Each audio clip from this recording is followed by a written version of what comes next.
La siguiente conferencia, titulada Ciberdelincuencia e Inteligencia Artificial.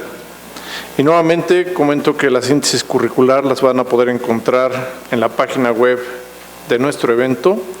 Y por favor pido la presencia en el estrado de la maestra María José Garrido Antón de la Guardia Civil de España. Muchas gracias y bienvenida, María José.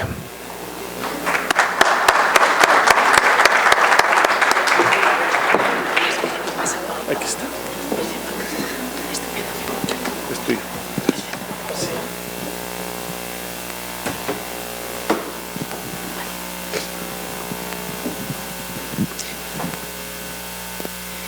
Bueno, pues muy buenos días a todos y a todas.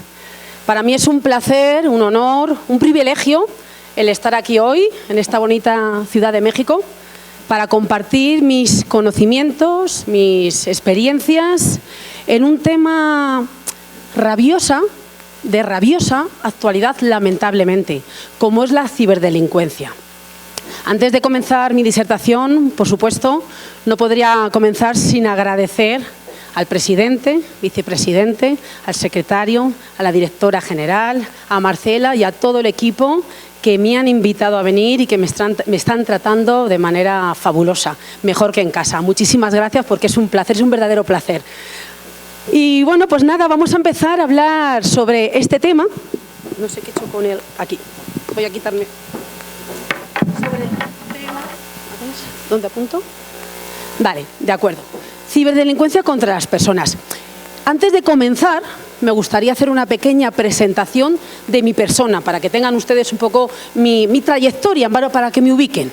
Como bien me han presentado, soy comandante de la Guardia Civil, soy doctora también en psicología, y esto lo comento para introducir esta doble boina, que la verdad que siempre me hace sentirme feliz, contenta, segura, porque he podido trabajar los fenómenos delictivos desde dos puntos de vista.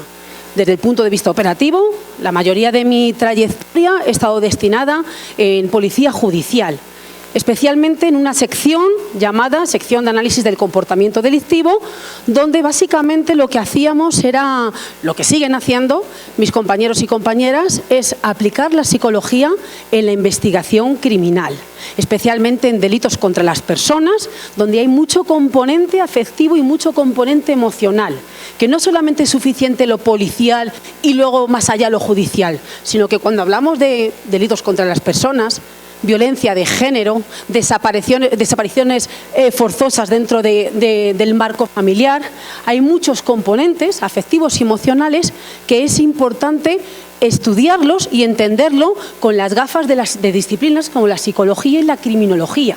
No para esclarecer los delitos, porque para eso los agentes policiales hacen un trabajo encomiable, sino para entender los comportamientos, las dinámicas relacionales y, sobre todo, diseñar políticas de prevención basándonos en estos conocimientos. ¿De acuerdo? Desde el punto de vista académico, la doble boina, bueno, pues yo me doctoré en psicología hace ya casi 15 años, validando los protocolos de valoración del riesgo. Esto lo comento porque creo que la universidad o los estudios científicos rigurosos siempre tienen que ir a la par, ¿no?, de las investigaciones. No, insisto, no desde el punto de vista policial, pero sí estarán ustedes de acuerdo conmigo que este tipo de delitos se tienen que abordar, se tienen que analizar desde un punto de vista multifactorial. Y la universidad siempre nos aporta ese conocimiento riguroso. Sin querer pecar de vanidosa, me es grato o me siento satisfecha, orgullosa de poder estar aquí hoy y poder contar lo que les voy a contar con esta doble versión, con esta doble vertiente que es la académica y la operativa.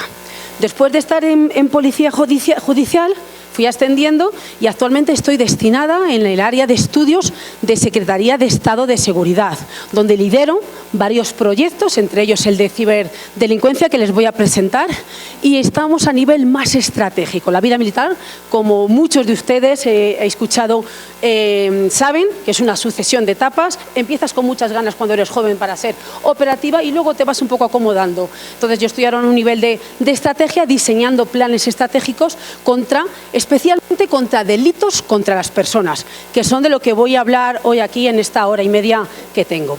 he querido llamar su atención con esta imagen simplemente para manifestar que qué fácil, sin tener conocimientos técnicos, qué fácil y sencillo es poder aplicar la inteligencia artificial a esta disciplina, lamentablemente también, disciplina por llamarla de alguna manera, esta corriente, el deepfake, de alterar, modificar contenidos, tanto visuales como auditivos, etcétera. Que lamentablemente, y perdóneme que repita la palabra, pero cuando hablamos de ciberdelincuencia no podemos utilizar otro adjetivo que el lamentable, se dan en violencia y especialmente en violencia contra las mujeres.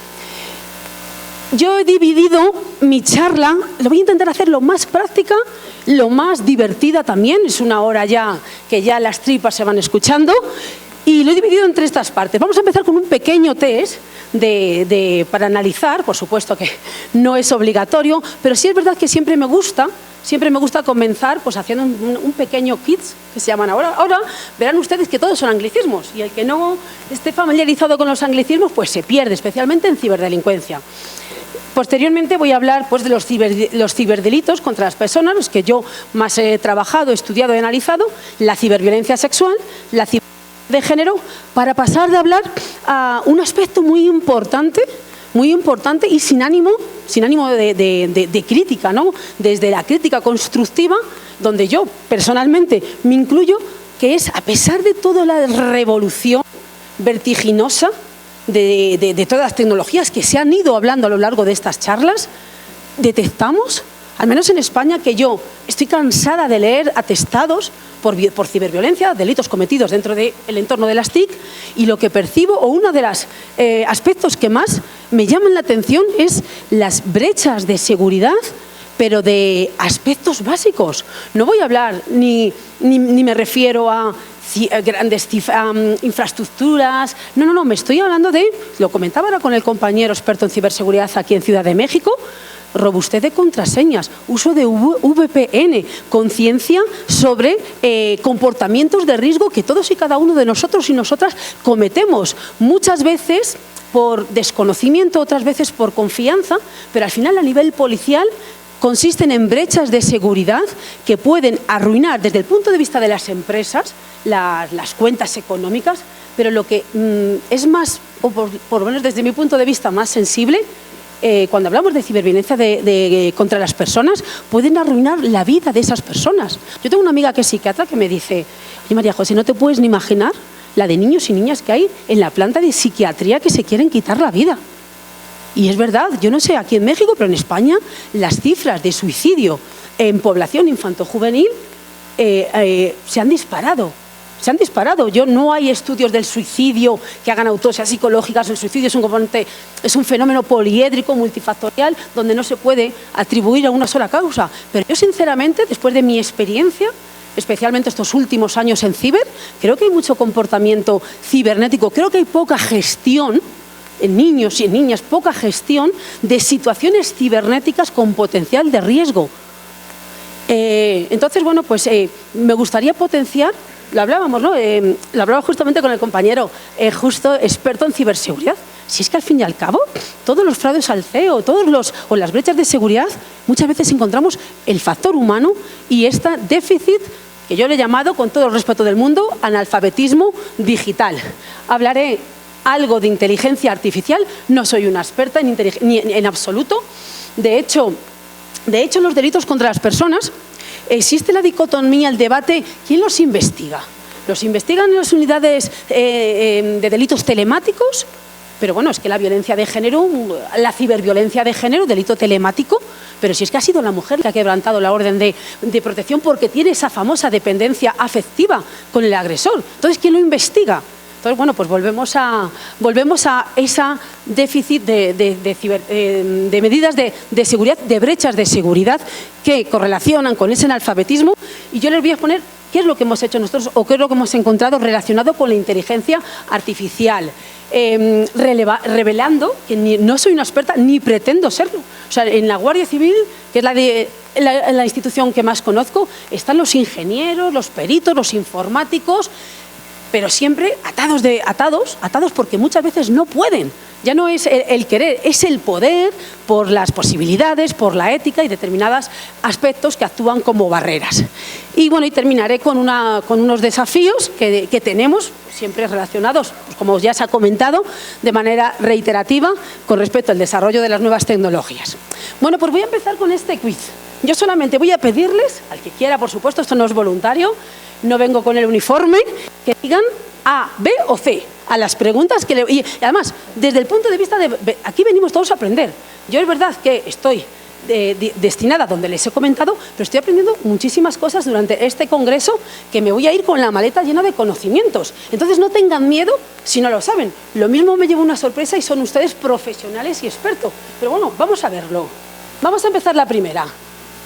¿Qué es la inteligencia artificial? ¿Vale? La disciplina que intenta replicar y desarrollar la inteligencia humana y sus procesos implicados en las máquinas. La capacidad de una máquina para replicar las funciones asociadas a la mente humana, como percibir, razonar, aprender y resolver problemas.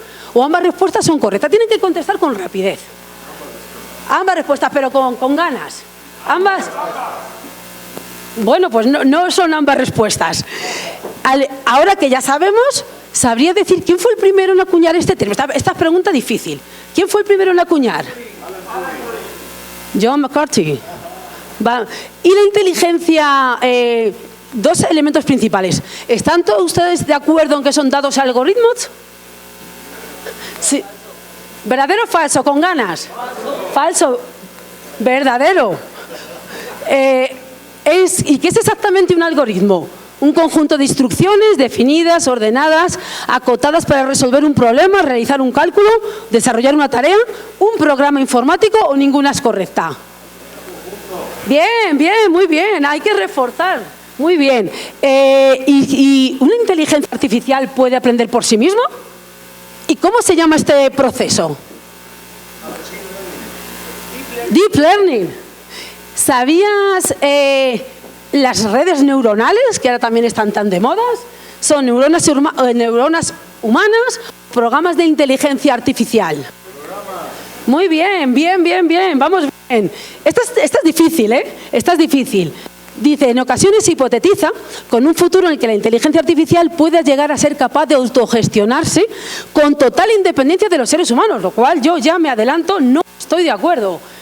Pero ¿cómo se conoce este fenómeno? Esta es difícil, ¿quién lo sepa? Ah, pues muy bien, perfecto. Y muchos años antes ya se hablaba, había un hombre, un escritor de ciencia ficción que hablaba pues de las reyes de la robótica. ¿Quién era? ¿A quién nos refiere? Muy bien. Ahora vamos con un poco de ciberdelincuencia. ¿Están ustedes familiarizados con uno de los conceptos que voy a hablar a lo largo de esta charla, que es el grooming? ¿A, B o C? Bien. Luis Miguel, muy bien. Venga. ¿Y el deepfake? ¿Todo el mundo sabe lo que es el deepfake? ¿Más A, B o C? Bien, bien, al final se queda solamente Luis Miguel. La principal diferencia entre el sexting y la sextorsión. ¿El sexting es un delito o no es un delito? ¿Y cuál es la principal diferencia? De estos temas son de los que yo voy a ir abordando a lo largo de mi conferencia. ¿A, B o C? ¿De acuerdo? De todo esto hablaremos. ¿De acuerdo? Bueno, pues ya está.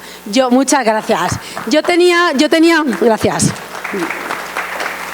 Yo tenía pensamiento de hacer un ejercicio pues con el código QR, etcétera, pero bueno, saben ustedes que ahora actualmente este tipo de prácticas también son brechas de seguridad. El activar la cámara para activar un código QR también son brechas de seguridad, con lo cual no quiero potenciar yo justamente lo que estoy diferenciando. Bueno, pues ya que hemos entrado en calor, no voy a detenerme mucho, aparte no tenemos tiempo porque vamos de retraso, ni tampoco voy a hablar de los hitos más importantes, simplemente que bueno, que esto que muchas veces se asocia a los últimos años, ya hay en los años 70 y 73 y 80, que ya se hablaba de estos temas, que lamentablemente están de rabiosa actualidad, porque la evolución es indudable, las decenas o cientos de bondades, de ventajas, de garantías que tiene el Internet o el ciberespacio. Pero es verdad que derivado al ciberespacio pues viene todo lo que es la ciberdelincuencia. ¿De acuerdo? Entonces, bueno, esto es una pequeña introducción. antes de entrar a los ciberdelitos en los que yo trabajo, pues no puedo dejar de mencionar los ciberataques que más frecuentes se dan bueno, yo creo que en España y en el resto de países, ¿no? He puesto este ejemplo que se ve un poquito mal, pero no deja de ser, pues ahora lo que se conoce como el spear phishing, ¿no? Que justamente le hablaba también con el experto en ciberseguridad, que me va a disculpar, pero se me ha olvidado el nombre, ¿no? De cómo ahora a través de la ingeniería social, cómo consiguen toda la información posible de uno para hacer este tipo de emails o mensajes, intentar ganarte la confianza a través de ingeniería social. Todo lo que publicamos, y es que al final son medidas de ciberseguridad básica, todo lo que publicamos, todos los estados, en redes sociales, y es que eso es, yo por supuesto que no voy a juzgar, no vengo aquí ni aquí ni en ningún sitio a juzgar qué es lo que está bien y mal, pero mi rol, no solamente mi rol moral, sino mi rol por mi cargo, por mi puesto, por mi profesión, es advertir de los riesgos y de los peligros que tiene Internet, el ciberespacio, como lo quieran ustedes llamar. Yo muchas veces me encuentro con comportamientos de este tipo. Bueno, sí, yo no tengo nada que ocultar. Yo no tengo nada que ocultar. Si es que no tengo contraseña, no tengo nada que ocultar. Pero ¿qué vemos? O sea, el cerebro de una persona, sin ser experta en ciberseguridad, que automáticamente te sale el secuestro de datos, te pueden secuestrar y te pueden extorsionar. Solamente por recuperar las fotos de tus niños cuando eran pequeños que están en tu dispositivo electrónico, te los roban. Y hay mucha gente que cae. Bueno, pues hablaba también con el compañero que aquí me comentaba que se ha dado con relativa frecuencia a los directores de empresas de seguridad privada, pues extorsiones y también phishing, etcétera, o el fraude del CEO. Bueno, y me preguntaba, estábamos ahí un poco platicando, ¿no? Y decimos, al final, si es que lo más importante son medidas de ciberseguridad básica, más allá de todo lo que es lo técnico, que para eso ya están los informáticos, pero la conciencia, la sensibilización, el preguntarse, fíjense ustedes, el preguntarse, ¿merece la pena publicar la foto de mi niño de 7 años? ¿Para qué? ¿Qué consigo?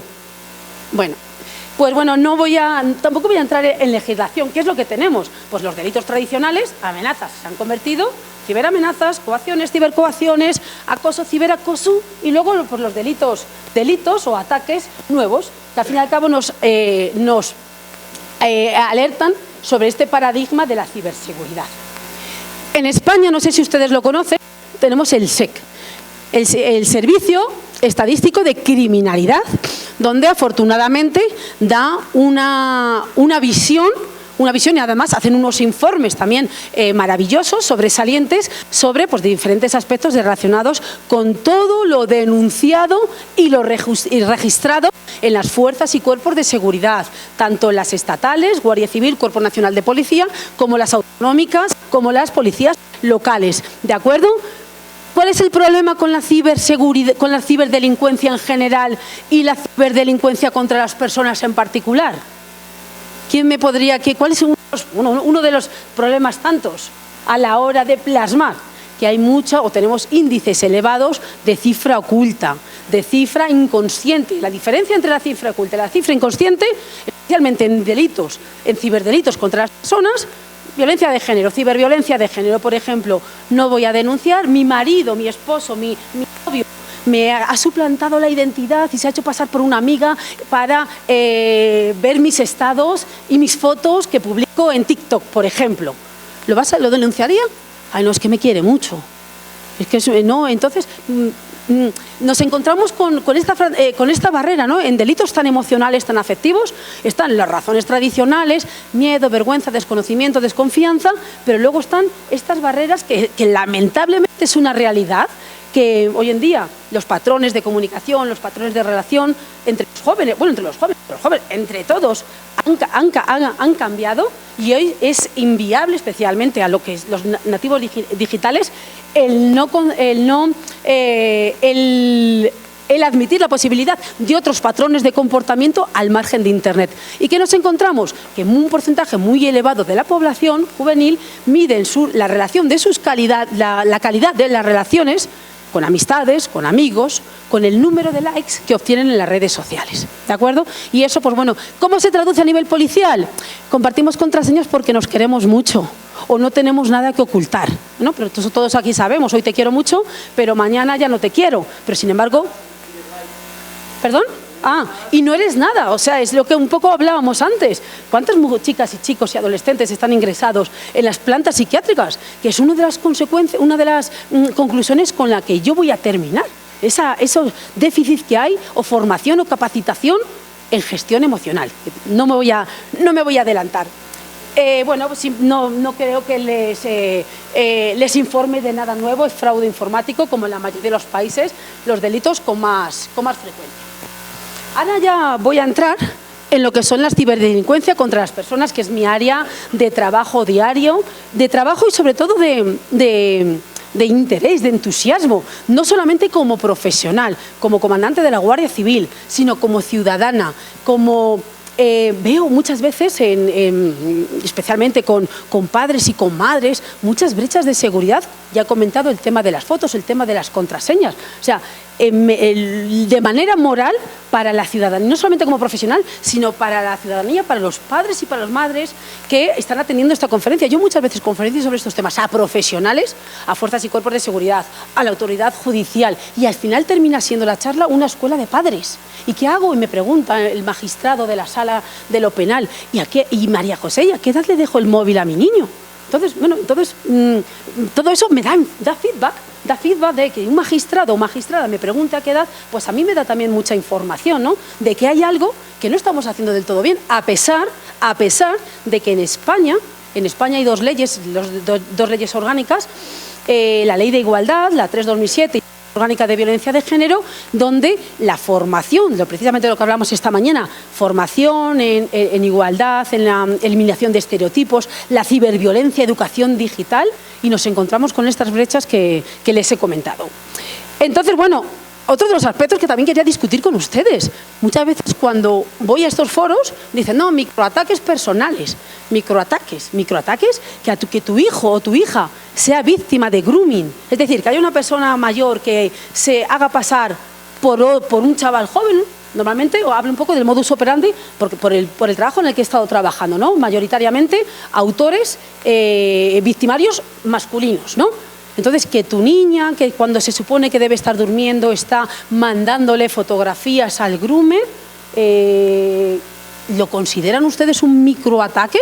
Para mí, si tengo que elegir entre que mi empresa, no sé, a lo mejor estoy abriendo aquí un debate, pero que si mi empresa somos víctimas del ataque, del fraude del CEO, o que mi hija o mi hijo sea víctima de grooming, y ya, muy importante, yo esta mañana en el panel de género, si ustedes se acuerdan, hablaba de la importancia de las diferencias de personalidad. Soy psicóloga, ya lo he comentado, y veo el mundo con las diferencias de la personalidad. Ni mejor ni peor, pero somos diferentes. A lo que uno refuerza, al otro lo que está castigando. A lo que un ciberataque, a lo mejor, o una ciberamenaza, o un ciberinsulto, una persona le hace más fuerte o más resiliente, otra persona se quiere quitar la vida. Y es así, y vuelvo otra vez a la planta de los hospitales psiquiátricos. Con lo cual, yo eso de los microataques personales, yo pondría macroataques personales. Y si me dan a elegir, Dios no lo quiera, entre un fraude informático en mi empresa y que mi hija o mi hijo o mi hermana o mi madre, que muchas veces dicen, no, ciberviolencia de género a mayores, tenemos más casi en el marco del proyecto que les voy a comentar, 1000 atestados, 1000 documentaciones policiales, más de 400, casi 500 mujeres mayores de 65 y unas cuantas mayores de 85 años víctimas de ciberviolencia de género. Con lo cual yo quitaría lo de microataques y pondría pues macroataques personales. Y cuando hablamos de estos ataques personales hacia las personas, pues me viene a la cabeza, y de hecho busqué la noticia, ya fue de hace tiempo, este tipo de frases que están en Google. De vista cualquiera. ¿Conocían ustedes esta campaña? Basada en los deepfake, y solamente tienes que enviar una foto, como el ejemplo que he puesto, una foto de cuerpo entero, en menos de 2 minutos, esa foto puede, o sea, la cara y el cuerpo desnudo, potenciando lo que es la pornografía, etcétera. ¿De acuerdo? Entonces, bueno, pues esto de los microataques habría que ponerlo entre comillas. La mayoría que vemos en los deepfakes, pues impulsados por la inteligencia artificial y que tienen que ver pues con lo que ya les he comentado, ¿no? Al final el deepfake es el deep learning fake, machine learning, que yo les he revelado que no soy una experta al nivel de procesamiento, a nivel de técnicas, pero sí soy una experta en que programas de entretenimiento, como muchas veces se hace el otro día, claro, y muchas veces con las buenas intenciones. ¿Quién no ha mandado pues, la foto de un cumpleaños de un amigo, de una amiga, a través de un programa aparentemente inofensivo para que se convierta en un superhéroe, por ejemplo, y le está felicitando?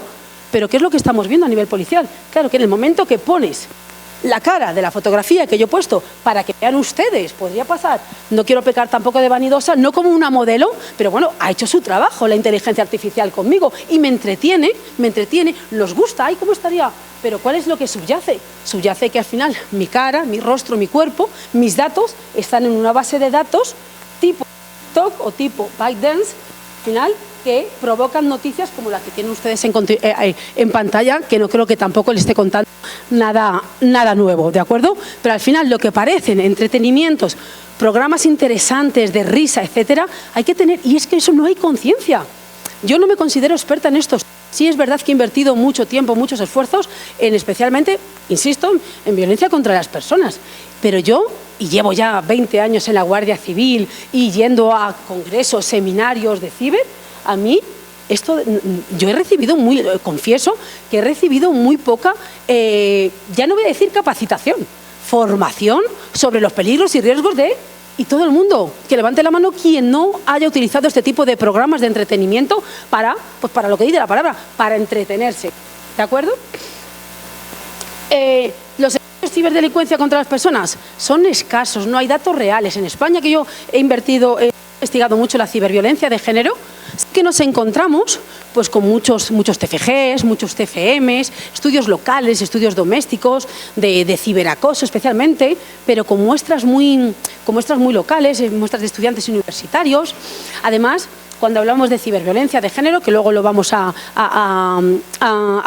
profundizar, no tenemos la misma unidad de análisis, ni en España, ni en Europa, ni en el resto del mundo. Ya no la conciencia, con lo cual, ¿cuánto delito de sexting hay en España? Me pueden preguntar, pues mira, María José Garrido viene a hablarnos aquí de ciberdelincuencia y de inteligencia artificial. Y ustedes me pueden preguntar, y bueno, pues nos interesa saber cuánto delito de sextorsión hay en España, o cuánto delito, en el marco de una relación de pareja, de ciberacoso, ¿no? Que ahora nos piden mucha formación en este sentido.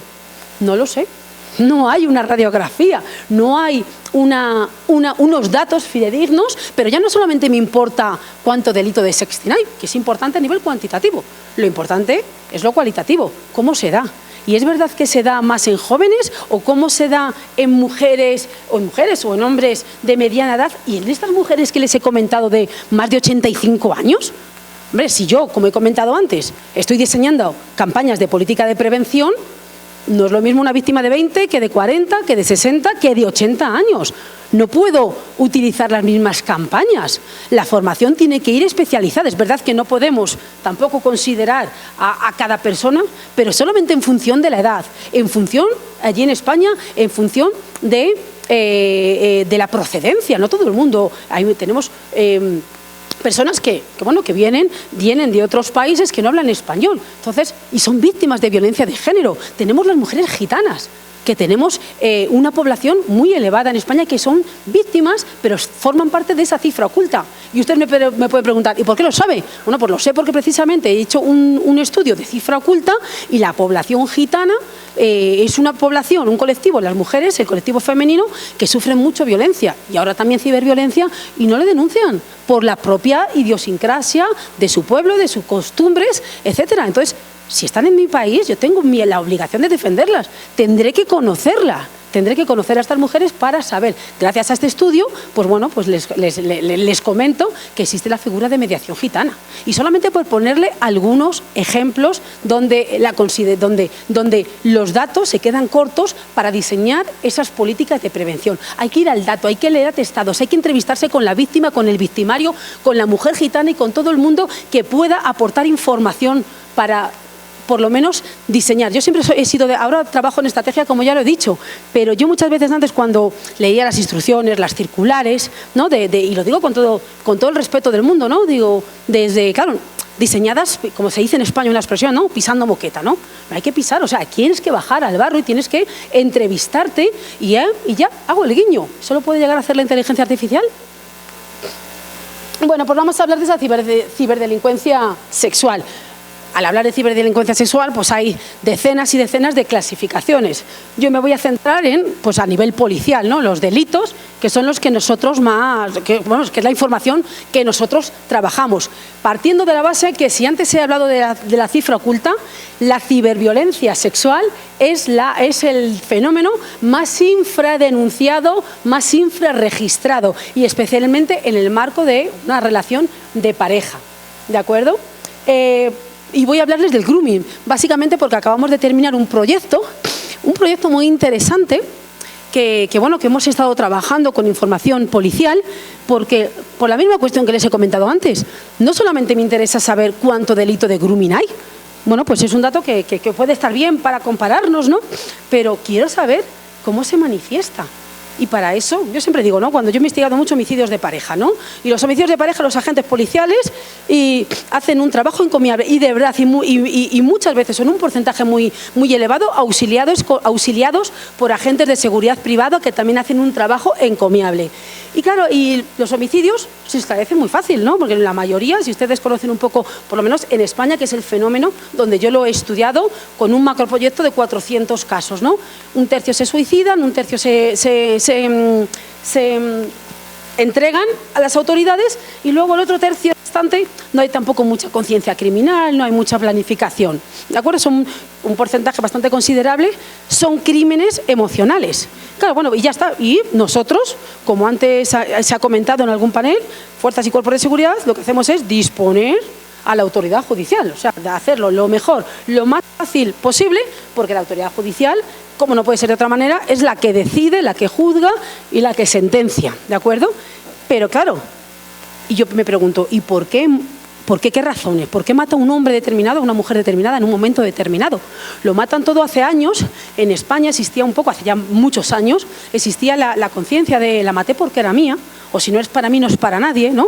Y gracias a este estudio de 400 casos, vimos que hay otros factores que no justifican, porque la violencia y la agresión se justifica de ninguna manera, pero hay otras razones y que es interesante abordarlas. ¿Para qué? Vuelvo a lo mismo, para diseñar estrategias de prevención adaptadas a cada caso. No podemos considerar ni a las víctimas, ni a los agresores, ni a los homicidas como bloques homogéneos, ¿de acuerdo? Pero habrá que estudiarlos. Es lo mismo con el grooming.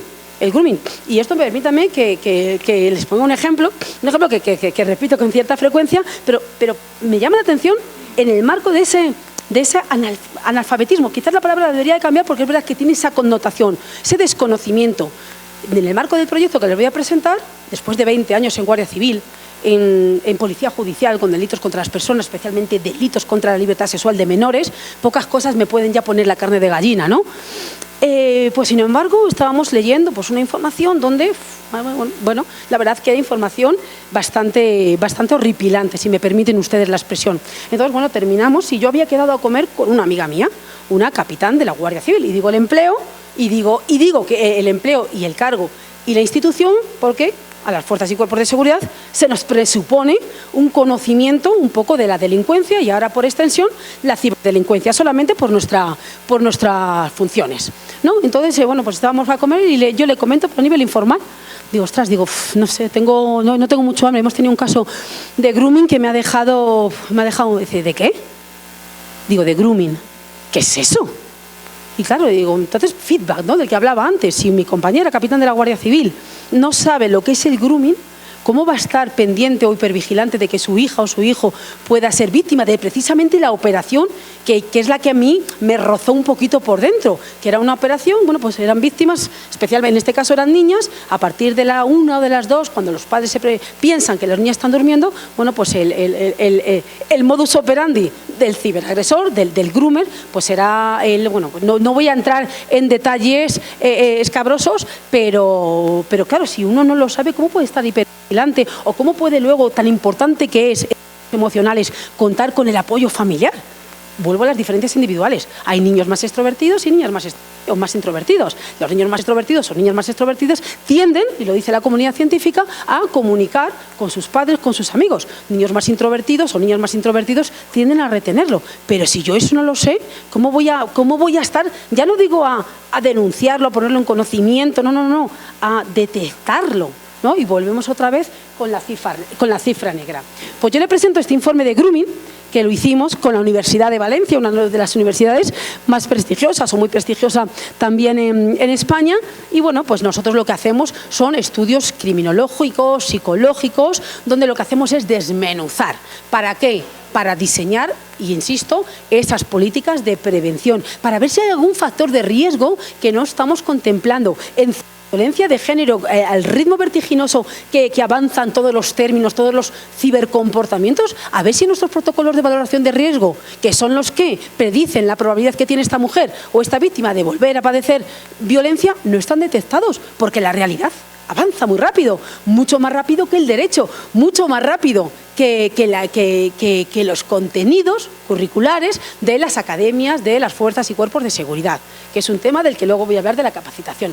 Bueno, pues entonces nosotros siempre que hacemos este tipo de informes, independientemente, cifra oculta, el informe de ciber que les voy a comentar, el informe de grooming, por supuesto, consideración variables sociodemográficas, variables de personalidad, variables relacionados con la víctima, con el autor, con el hecho y sobre todo con la dinámica relacional, especialmente en violencia de género. ¿Por qué en 20 años que estuvo casado con esta mujer nunca dio un grito, nunca dio un golpe encima de la mesa y empieza a salir con una nueva pareja y la mata a los 9 meses? Muy importante las dinámicas relacionales y sobre todo para luego hacer cruces. No solamente decir, no, es que el 18% de las mujeres eran españolas. Bueno, pero y de las que no...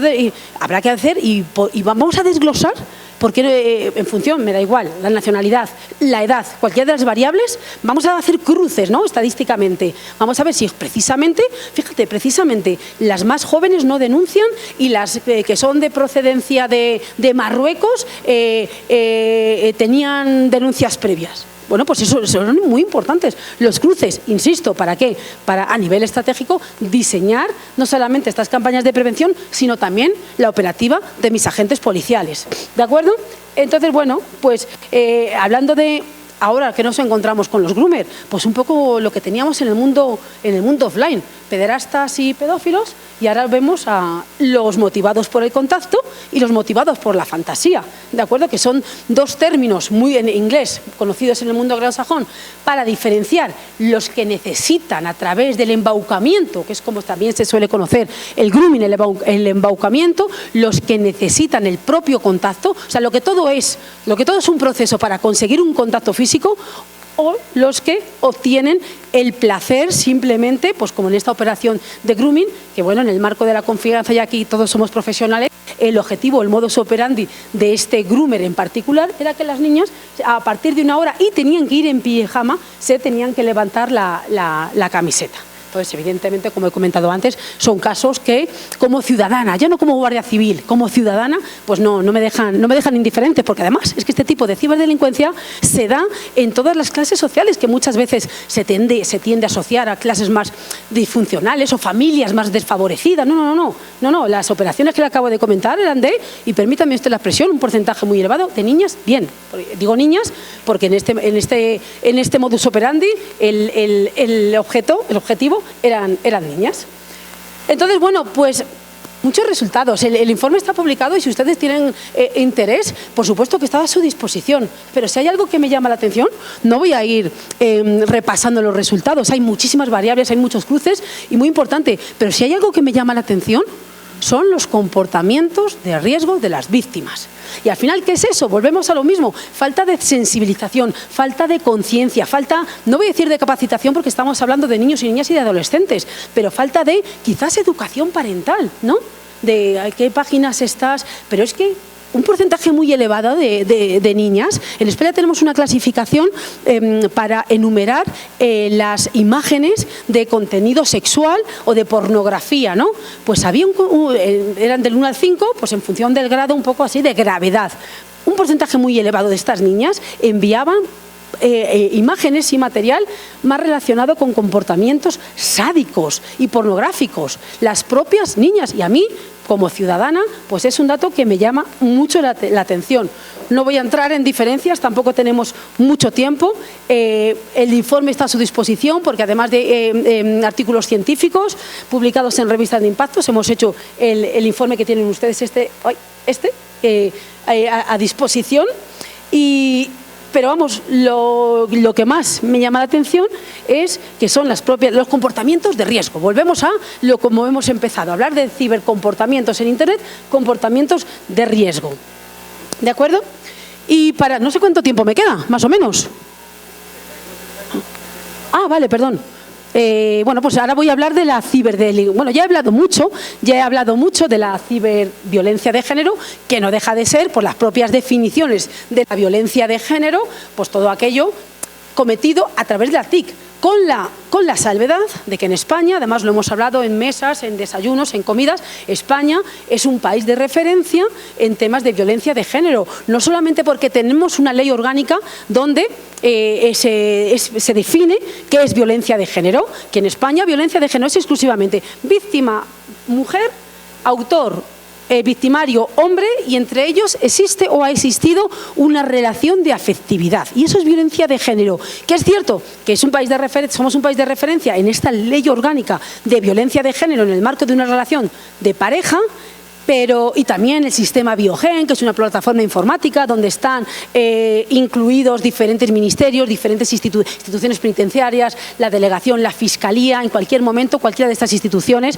puede saber en qué situación está tanto la víctima como el victimario. Y somos un país de referencia, pero es cierto que con el Convenio de Estambul y la amplitud de consideraciones de lo que es violencia de género considerada no solamente en Europa sino en el mundo, donde el concepto que existe es violencia sobre la mujer. Pero en España, de momento, hay futuros proyectos de ampliar a violencia sobre la mujer, como ustedes ya conocerán, mutilación genital femenina, matrimonios forzosos, etcétera. Pero el estudio que yo les voy a comentar tiene que ver en el marco de una relación de pareja o expareja. Y me da igual que esa relación de expareja, que es una de las críticas que hago yo después de 20 años de ley orgánica, hayan pasado 30 años, por ejemplo.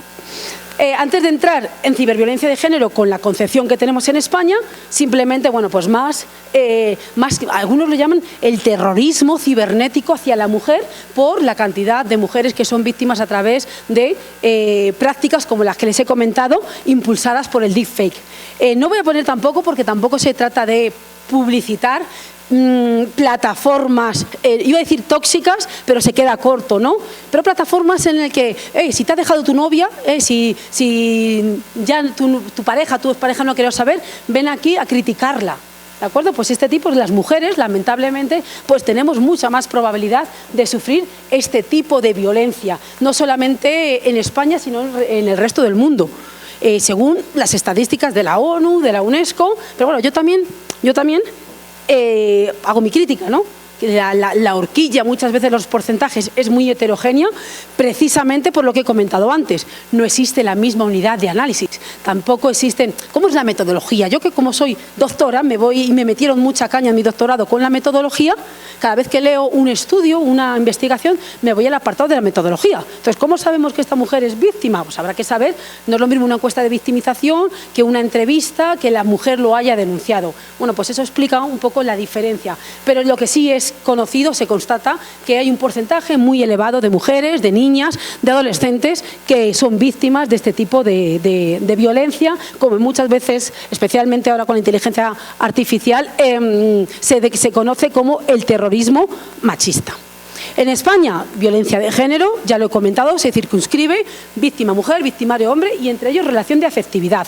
Cuantitativamente, bueno, si lo comparamos con otros países, no tenemos muchas, pero eso es un comentario un poco peligroso, porque en el momento que haya una mujer víctima de violencia de género o de homicidios por las manos de su pareja o su expareja, ya merece la pena todo este tipo de investigaciones. El año pasado tuvimos 58 homicidios de pareja, que es un poco lo que más alarma social genera.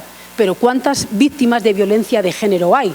Podría decirles decenas o cientos de mujeres que van todos los días a dependencias policiales a participar en unos presuntos hechos delictivos en el marco de esta relación de pareja, a lo que habría que añadir esa cifra oculta o esa cifra inconsciente. Con lo cual, a nivel cuantitativo, es importante seguir haciendo esfuerzos e inversión en este tipo de fenómenos delictivos. Pero es que además a nivel cualitativo, cuando hablamos de violencia o ciberviolencia ahora, hay violación de derechos fundamentales, el derecho al honor, a la intimidad con la ciberviolencia de género, al secreto de las comunicaciones, derechos fundamentales y libertades públicas contemplados en todas las constituciones.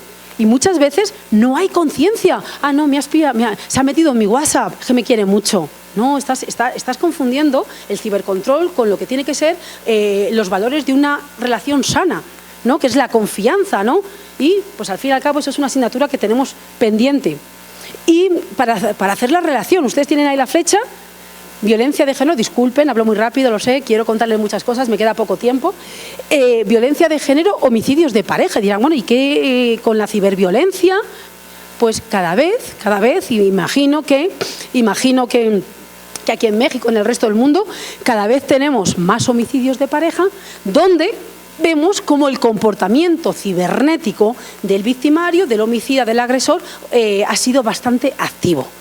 ¿De acuerdo? En particular, bueno, me estoy acordando de uno, nosotros en el marco del proyecto de 400 homicidios que hemos analizado con la técnica de la autopsia psicológica, es decir, reconstrucción psicosocial de los hechos, ¿no? Desde un punto de vista psicológico, entrevista con familiares, allegados y amigos de víctima y de victimario para explicar por qué este hombre ha matado a esta mujer en este momento, y también para ver si hay factores de riesgo que no están contemplados en los protocolos, y también para ver cómo es el perfil de la víctima y cómo es el perfil del victimario desde un punto de vista psicológico y criminológico, al margen de lo policial y lo judicial. Con lo cual, cuando uno baja al barro, se entrevista y se da cuenta que es que, fíjate, que este hombre, claro, a nivel policial, como he comentado antes, bueno, como el hombre luego se suicidó, automáticamente se entrevista a los posibles testigos, se hace un reportaje de manera brillante del cuerpo del delito y ya está esclarecido a la autoridad judicial. Pero claro, y nosotros cuando bajamos y en el marco de esta reconstrucción psicosocial, pero es que mira, la víctima tenía un malware. Es que el hombre la estaba cibercontrolando, sabía su geoposicionamiento. Cuando uno, además, no voy a entrar en grandes tecnologías, no, cuando uno hace OSINT un poco para ver la vida de estas personas, pero si hay ciberamenazas, está ciberamenazando a un nuevo ciberamigo de esta mujer. Y luego vuelvan, fíjense ustedes qué importante, las gafas de la personalidad. Vuelvo otra vez. Vemos con mucha frecuencia o con relativa frecuencia o en un elevado porcentaje de casos de hombres que han matado a sus mujeres, dos rasgos de personalidad que se repiten. Uno es el neuroticismo. El neuroticismo es comerse la cabeza. ¿Y si esto? ¿Y si lo otro? ¿Y si esto? ¿Y si ahora no sé qué? Y se hace un ciberamigo. Cuando a uno le dejan que la ruptura también es un factor de riesgo, la ruptura en una relación es un factor de riesgo que por supuesto que tiene que ir acompañado de otra serie de factores. Pero ¿qué es lo que vemos? Que cuando la ruptura y luego estos comportamientos, o sea, cuando hay una ruptura, que a todo el mundo nos han dejado o hemos dejado, hay un periodo de duelo, ¿no? Un periodo de duelo que luego el propio tiempo te va curando, el tiempo es terapéutico, ¿no? Pero claro, ¿qué pasa cuando, con el ciber, todo está más facilitado, todo está más accesible? Este hombre no podía empezar a hacer el vuelo de que la mujer lo había dejado porque estaba absolutamente obsesionado con su exmujer y le estaba espiando cibernéticamente, presencialmente. Vimos los malware, haciendo los análisis forenses del dispositivo electrónico, ciberamenazas, cibercoacciones, y luego a través de OSINT vimos una vida totalmente, el oversharing, no sé si ustedes están familiarizados, oversharing, sobre publicación de fotos o material de la vida personal, que vuelvo, como decía al principio, que no es una crítica, pero que sepas un poco los riesgos y peligros que hay en Internet. Entonces vimos, en este caso en particular, como en muchos y con cada vez más frecuencia, vemos que el comportamiento cibernético del hombre puede ser una hipótesis. En homicidios como en suicidio normalmente son factores multifactoriales, son fenómenos multifactoriales, donde pues no puedes asociarse solamente a un factor, ¿no? Hay una serie de factores que van saturando, depende del caso. Yo siempre digo que no hay dos casos iguales, pero sí hay regularidades que observamos y vemos que el comportamiento cibernético es un aspecto importante, y ahora volveré a estas dos diapositivas. Es un aspecto importante. ¿Saben ustedes para qué término? Pues yo aquí tuve como una especie de insight por dentro, interno. Y permítanme que haga este análisis porque me pareció muy revelador. Yo escribí un libro antes de estar en Secretaría de Estado, de ciberviolencia de género, a nivel teórico, normativa, comportamientos, factores de riesgo, victimiología, porque es un tema que, ya le he comentado antes, que me interesa mucho, tanto a nivel operativo como a nivel académico. Entonces escribí este libro. Y de hecho en este libro bautizamos la ciberviolencia de género, vamos, la violencia de mujeres a través de las TIC con ciberviolencia de género. Pero claro, yo leía en el mundo anglosajón, en Australia, en Nueva Zelanda, este tema de aquí, Technology Facilitated, y es como se concibe la ciberviolencia. Y yo decía, madre mía, digo, ya el propio concepto ya está implicando que es un facilitador, ¿no? Entonces a mí personalmente pues me llamaba mucho la atención y ahora que estoy llevando a cabo un proyecto de ciberviolencia, que es el que les voy a comentar, a la hora de leer la información policial, las denuncias, los atestados, todavía no hemos terminado, porque claro, un atestado de ciberviolencia de género puede tener o 300 o 2000 páginas, porque hay conversaciones de WhatsApp que, bueno, pues fíjense ustedes algunas conversaciones que tengan con su pareja o con su expareja, ¿no? Y hay que leerlo todo porque, fíjense, ¿esto es violencia de género o no es violencia de género? Sí, porque en la página 300 le dice casi te quiero. Ah, entonces es violencia de género. La instrucción es diferente, al menos en España. Bueno, pues entonces, claro, todavía con precaución, porque llevamos más o menos la mitad de los atestados leídos de todas las policías de España, pero sí observamos y sí podemos llegar con cautela a corroborar que estamos viendo que sí, señores y señoras, la tecnología facilita la ciberdelincuencia en las propias características del ciberespacio, en la inmediatez, el anonimato, el efecto que ahora tenemos los jóvenes, bueno, no te lo digo por mí, los niños, las personas, decir, lo quiero ahora y lo quiero ya. Ahora se tiene. Antes la violencia de género, bueno, pues la mujer, cuando no vivían juntos, iba a su casa, no había tecnología. Y luego, como comentaba antes, el tiempo hace su trabajo. Y todos hemos tenido discusiones con la pareja y en función, vuelvo a las gafas de la personalidad, en función, y venimos así de serie, de nuestra agresividad, de nuestro neuroticismo, de nuestra impulsividad. Todos hemos estado a lo mejor en una acumulación de ira, y ya en función de nuestras características hemos podido comportarnos de alguna manera. Pero el tiempo ya, lo sabemos cuando hemos discutido con personas con vínculo afectivo, el tiempo te va bajando. De hecho, es muy importante, como una técnica psicológica, en el conflicto, el tema de saber frenar la escalada en las parejas, como terapia intrafamiliar, ¿no? Bajar la escalada de la violencia. ¿De acuerdo? Entonces, volviendo, podemos corroborar que sí que lo estamos viendo. Las tecnologías facilitan la delincuencia, la ciberdelincuencia, y especialmente en temas de quebrantamiento, órdenes de comunicación. ¿De acuerdo? Esta es la realidad. Que no creo que les llame la atención ni les parezca algo de otro mundo, porque esta es la libertad. Y además, con todo el consentimiento, con toda la protección de datos, estos vienen de una estudiante de medicina de la Universidad Complutense de Madrid. Insisto, con el consentimiento le dije, necesito, pásame, digo, porque esto muestra una mujer de 22 años, estudiante de medicina, y lo digo por lo que comentaba antes, ¿no? Y esta es la realidad que tenemos en España, la realidad de muchos jóvenes y muchas chicas y muchos chicos que miden la calidad de sus relaciones, o con los likes que decíamos antes, o con este tipo de comportamientos. Cibercontrol está a la orden del día, y incluso cibercontrol. Hemos llegado a leer en los documentos, ya no solamente de mándame ubicación donde estás y me envía una foto y ¿qué llevas puesto? No, es que ahora lo que se pide es, la foto que me mandas, que haya un reloj de referencia. ¿Y qué es lo que vemos? Sí, cariño, toma el reloj de referencia. Y muchas veces, en estudiantes, lo digo en estudiantes de enfermería porque también se les presupone, no sé, unos conocimientos, si se está estudiando medicina, ha pasado por toda la evolución académica donde tenemos formaciones obligatorias en materia de violencia de género, ciberviolencia de género y de igualdad.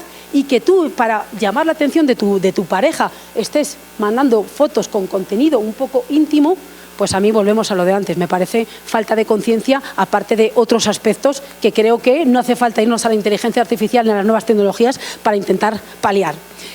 Hablaba antes, no tenemos un término de ciberviolencia, hay decenas y decenas de estudios. De hecho, De hecho, yo me metí en una base de datos con ciberviolencia y fíjense, hasta 27 términos que son lo mismo. Entonces, ¿cómo voy a comparar si cyberdating abuse, cyberdating violence? No sé, entonces, ¿cómo vamos a poder...? Ahora ha salido una directiva europea, que ahora la comentaré también, que nos exige a los países, bueno, nos exige. Al principio era una recomendación, ahora nos exige definiciones armonizadas de ciberviolencia de género. Pero ¿cómo lo vamos a hacer armonizado si en España tenemos la violencia de género y en Europa está la violencia contra la mujer? Y en el resto del mundo todo esto que tienen ustedes en pantalla es violencia contra la mujer. Entonces, muy difícil tener las definiciones armonizadas. Esta es la directiva. Esta es la directiva que salió hace unos días. Claro que yo leo la directiva y veo que en Europa hablan de ciberacecho y ciberacoso. Y yo que estoy cansada de leer, en el marco del proyecto de ciber, documentos policiales y ciberacoso, yo reconozco que no, me cuesta, que no puedo diferenciar qué es ciberacecho y qué es ciberacoso. De hecho, el ciberacoso, yo muchas veces, ¿qué es ciberacoso? ¿Cuándo es ciberacoso? ¿Que tu pareja te llame 17 veces? Pues habrá que ver esa dinámica relacional. A lo mejor es que es una pareja que se quiere mucho y se llama 17 veces y es su patrón. ¿Que no te llamen 7 días? Pues a lo mejor es que es su patrón de comunicación o de relación. No es ni mejor ni peor, es a lo que tú estás acostumbrado. Y es lo que tú respetas con tu persona, con tu pareja, en el marco de una relación de confianza. Entonces, claro, yo me voy siempre, claro, a los jueces y a las juezas, a magistrados y magistradas. Y ellos me dicen, no, María José, en función de criterios, los de siempre, ¿no? Frecuencia, duración, intensidad. Entonces, claro, vemos el atestado, un documento físico, y volvemos a los límites que tiene la inteligencia artificial.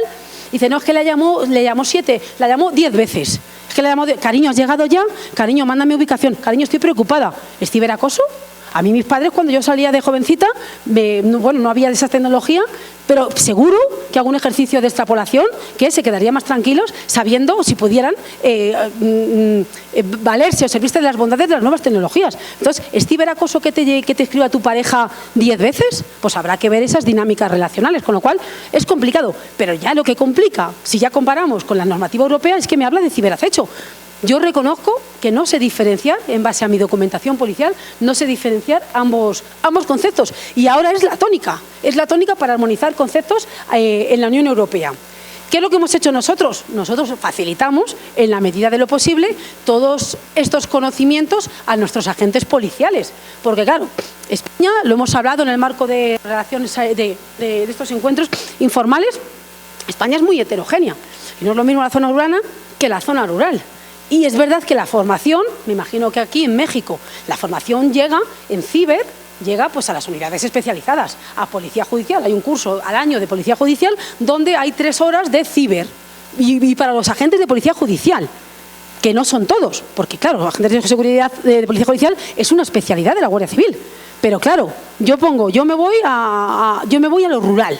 Yo me voy a mi pueblo, mis padres son del norte de Zamora, una pequeña provincia de España, a 300 kilómetros de Madrid, y claro, y a seguridad ciudadana.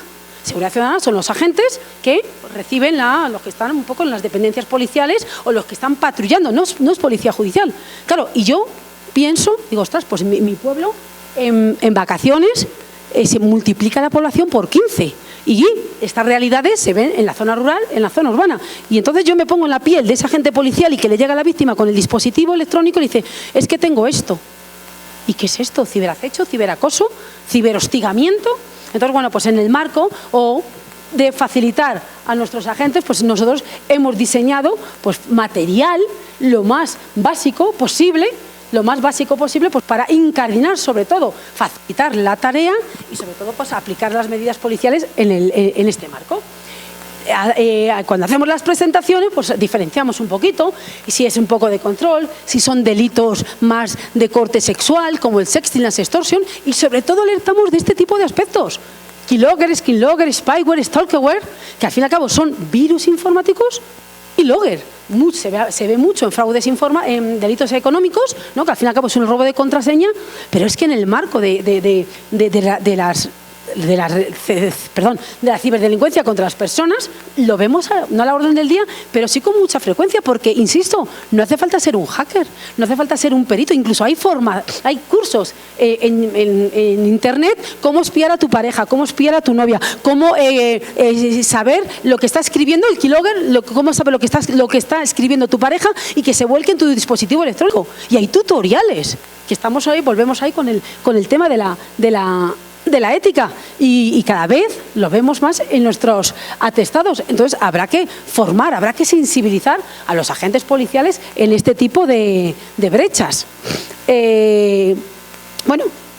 No me da mucho tiempo, pero también cada vez estamos viendo más violencia de género a través del Internet de las cosas. Y vuelvo un poco a lo de antes. Hoy te quiero, compartimos contraseñas de Internet, pero gracias a esas compartimos contraseñas de Netflix, pero luego ya nos dejamos, o yo sé que tú te estás conectando al Netflix desde un hotel, cuando se supone que estás trabajando. Bueno, pues entonces todo eso es el Internet de las cosas, ¿no? Que es verdad que muchas veces facilita. Y vuelvo al ejemplo del principio. Yo estoy cansada de escuchar, no es que yo no tengo nada que ocultar. O yo es que no tengo, es que te pueden robar tu dispositivo electrónico y te pueden extorsionar. Y eso la gente no lo sabe. Entonces, en este vídeo, que no lo voy a poner ahora por falta de tiempo, es una de las denuncias que hemos tenido con más resolución. Bueno, no es en España, pero en España ya las empezamos a tener a través, la violencia de género a través del Internet de las cosas. En este caso es violencia de un hombre hacia su expareja a través de un vehículo con el que al principio, pues la violencia se traducía en subir y bajar los cristales cuando estaba lloviendo, pero es que el hombre llegó hasta frenar en remoto el vehículo cuando la mujer estaba manejando. Afortunadamente la víctima no falleció, pero ya nos encontramos con nuevas realidades que van mucho más rápido que el derecho y que los contenidos, insisto, que estos a ustedes les de interés, que los contenidos curriculares de las academias de las fuerzas y cuerpos de seguridad, porque no nos da tiempo. ¿De acuerdo? No voy a entrar tampoco en el estado de Stalkerware. Esto es un informe muy interesante si le interesan estos temas, donde, un software gratuito donde se puede controlar sin necesidad de, a veces se puede controlar a través de manera remota. Con los iPhones es más complicado, pero en el marco de otra brecha de seguridad que vemos en mujeres más mayores. Ya que antes se ha hablado de las mujeres más jovencitas en plan mito del amor romántico, es que nos queremos mucho, compartimos contraseñas que vemos en personas más mayores, en mujeres más mayores. Cariño, bájame la aplicación del Uber. Cariño, bájame esto. A poco que tu pareja sea un poco celosillo o tenga sospechas, es tan fácil implementar un stalkerware que pueda tener acceso a tus mensajes, a tus vídeos, a todo lo que estás escribiendo o gestionando con tu dispositivo electrónico. Una de las conclusiones de este informe, que es muy interesante, es este equilibrio, ¿no?, entre la intimidad y la protección de la información. Y es que hay que educar a las personas de que no el compartir las contraseñas significa que te quiero más, que hay un respeto hacia uno mismo y tiene que ser, no sé, y lo vemos porque lo vemos todo. Es un ejemplo que vemos también en nuestros atestados. A lo mejor aquí no era muy frecuente, no lo sé, pero en España, además esto lo escuchamos en un congreso, en el marco de estos fenómenos delictivos, que decían, antiguamente las parejas, se regalaban como signo de amor, signo de lealtad, se regalaban la virginidad.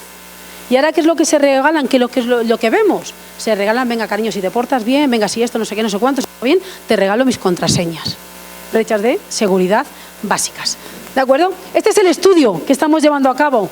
Vamos a estudiar cómo se manifiesta la ciberdelincuencia en el marco de una relación de pareja con información policial de todas las policías de España, con una muestra representativa, extrapolable a toda la nación y, ya lo he comentado, que la muestra básicamente consiste en leer qué es lo que pasa, leer la realidad, leer lo que nuestros agentes policiales graban, que ahí también tenemos una limitación. Es verdad que para diseñar estas políticas de prevención hace falta muchas variables que los agentes policiales ni les han enseñado ni tampoco deben, porque es que el agente policial es agente policial.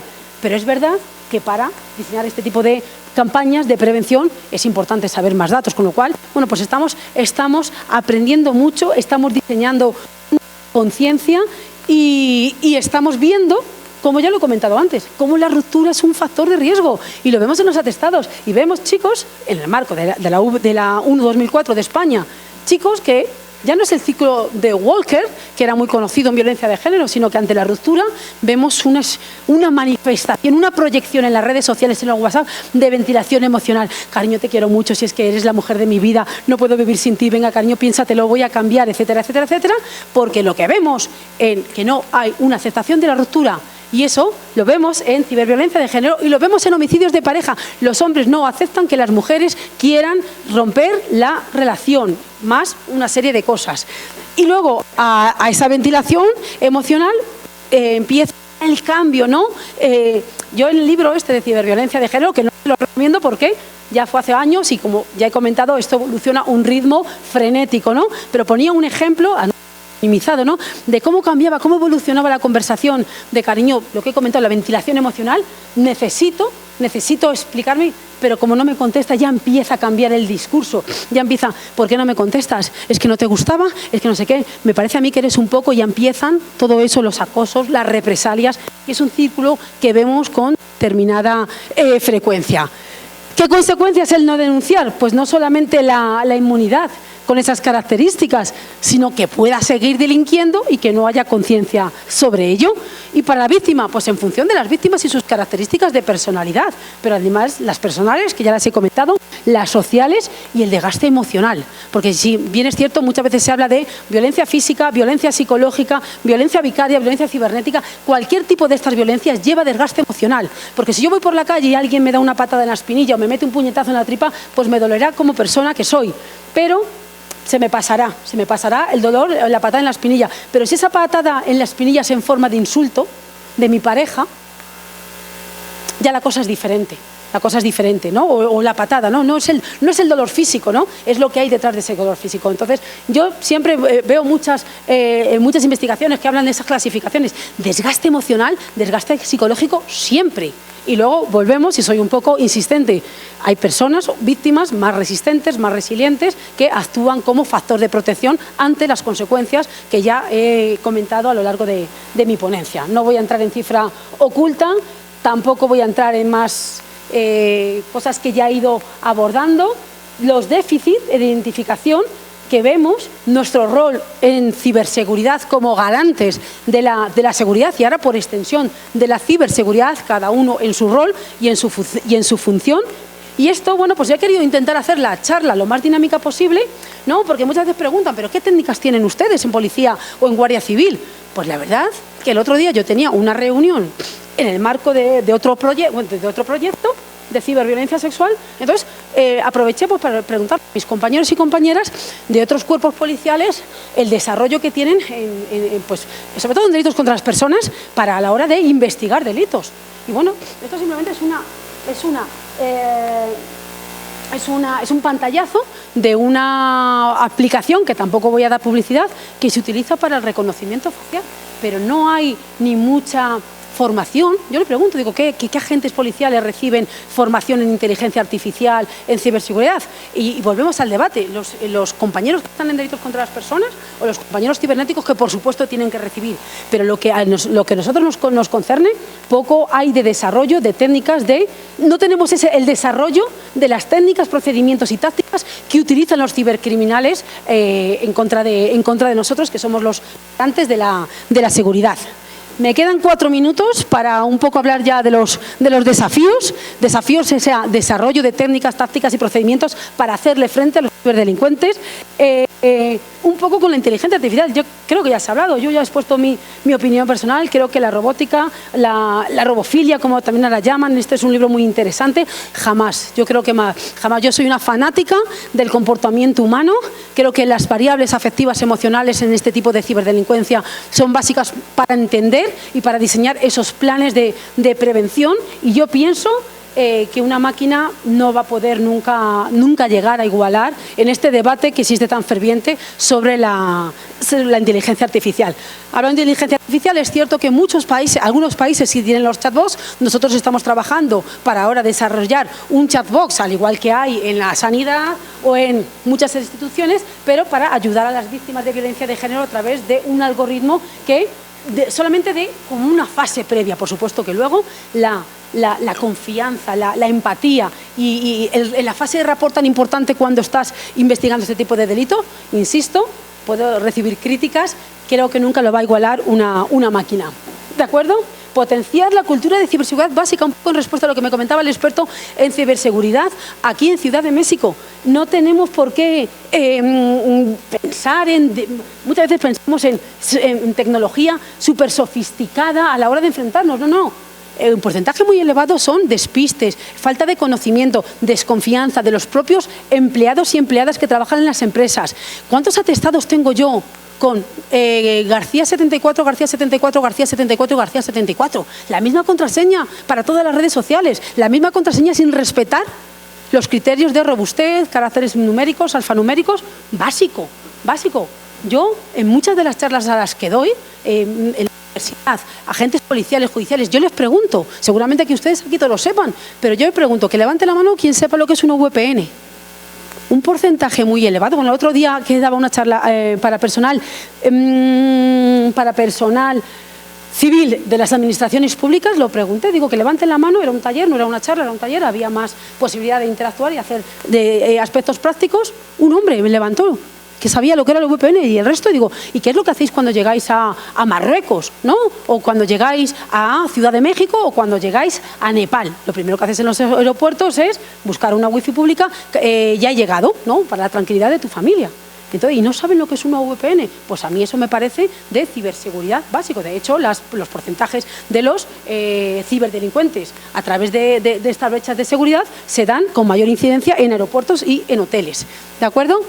Los factores de autenticación, antes estaban con el doble, ahora están ya con el cuádruple, que también basados en reconocimientos faciales, que ya se ha hablado, biométricos, etcétera. Y los USB, dispositivos y cargadores suyos, que muchas veces es verdad que cuando estamos en reuniones sociales, ¿no? O a mí me ha pasado hace un momento, ¿no? O sea, yo estoy aquí comentando, fíjense, dando una noción de ciberseguridad de solo utilicen USB suyos, cuando yo he sido la primera que he pasado la presentación a través de un USB que no ha sido mío. Y estoy viendo en mis atestados que es una brecha de seguridad. Los USB, los cargadores públicos, etcétera. ¿De acuerdo? O sea, que muchas veces te encuentras con ¿dónde está la frontera? Me queda un minuto. La frontera en no quiero parecer antipática, no quiero parecer rara, no quiero parecer, ¿no? Y pongo el ejemplo, ¿no? Te pasamos aquí para que pases la presentación. Bueno, también ha sido un fallo mío que yo no tenía USB. O, por ejemplo, cuando estamos en una reunión social, comiendo con amigos y con amigas y tenemos el móvil encima de la mesa y te vas al servicio y lo coges. ¿Qué vas a hacer? No, es que son medidas de ciberseguridad básica, ¿de acuerdo? Bueno, pues, y esto lo pongo siempre en mis charlas, creo que aquí no es necesario.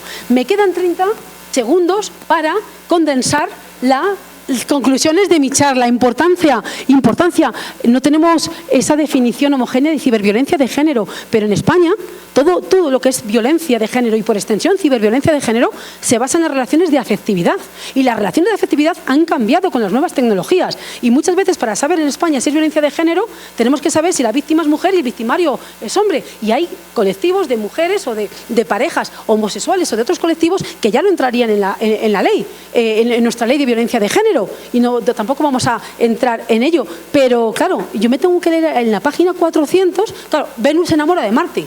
Tengo que saber si Venus es mujer o Venus es hombre. Pues no llevamos ya 20 años de ley para que todo se vertebra en esa relación de afectividad. Pues yo creo fundamental modificación o por lo menos consideración. No tengo mucho ya más tiempo, porque si no tengo la sensación de que se me va a abrir el escenario y me voy a caer. De aspectos que ya he mencionado de manera transversal a lo largo de mi presentación. Muchísimas gracias a todos y a todas por su atención. Creo que no hay espacio de preguntas, pero saben que voy a estar aquí comiendo y toda la tarde, por si tienen preguntas, sugerencias, reflexiones o debates, como no puede ser de otra manera. Muchísimas gracias, a su disposición.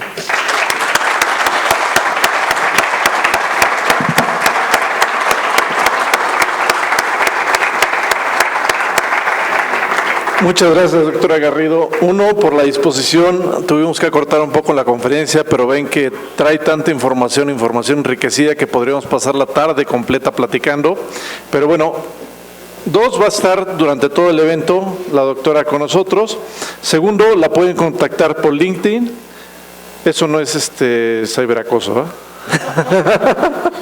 Bueno, y porque vale la pena ir indagando muchísimo más sobre este tema, porque hay tantos retos que tenemos en tema de ciberseguridad que es importante tener esta información. Y voy a pedir por favor a Roberto Reyes que le entregue un pequeño presente a la doctora María José Garrido Antón, de la Guardia Civil de España. Démosle un fuerte aplauso, por favor.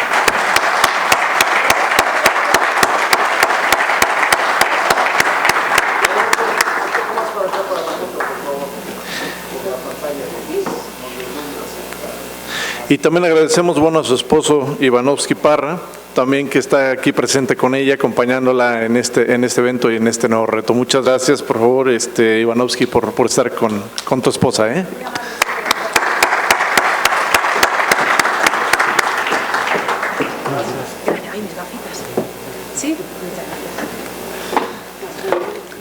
A continuación, y antes de irnos a comer, por favor, voy a pedir la presencia de los representantes de las siguientes firmas: Gesprime, IPS, Grupo Consultores, ProGuardias, Lions Risk y SMBA, Servicio de Mantenimiento, y Alarmseg, por favor, para recibir un reconocimiento por el patrocinio que tuvieron de hoy.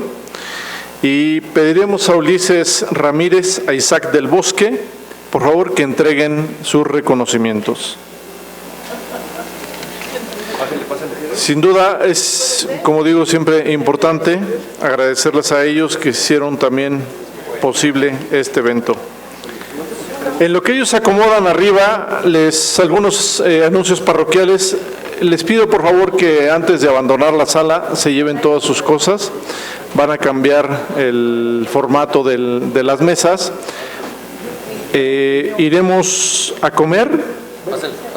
Estaremos una hora más o menos a comer. Les pediría que a las 3:20, 25 estemos de vuelta aquí, porque vamos a tener un foro espectacular de empresarios y ya se encuentran aquí, y evidentemente moderados por mi querido tocayo Enrique Bustamante, que también ya se encuentra aquí.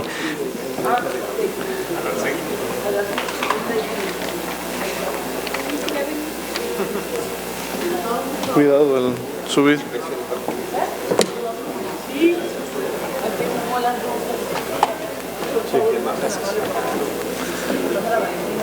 Nuevamente les pido que todos se lleven sus pertenencias hacia la comida, porque van a cambiar el formato del lugar. Les ruego que estén a las 3:20 de la tarde aquí con nosotros de regreso para continuar con una estupenda tarde. Tu sonrisa la imagino sin miedo, invadido por la ausencia, me devora la impaciencia. Me pregunto si algún día te veré. Ya sé todo de tu vida y sin embargo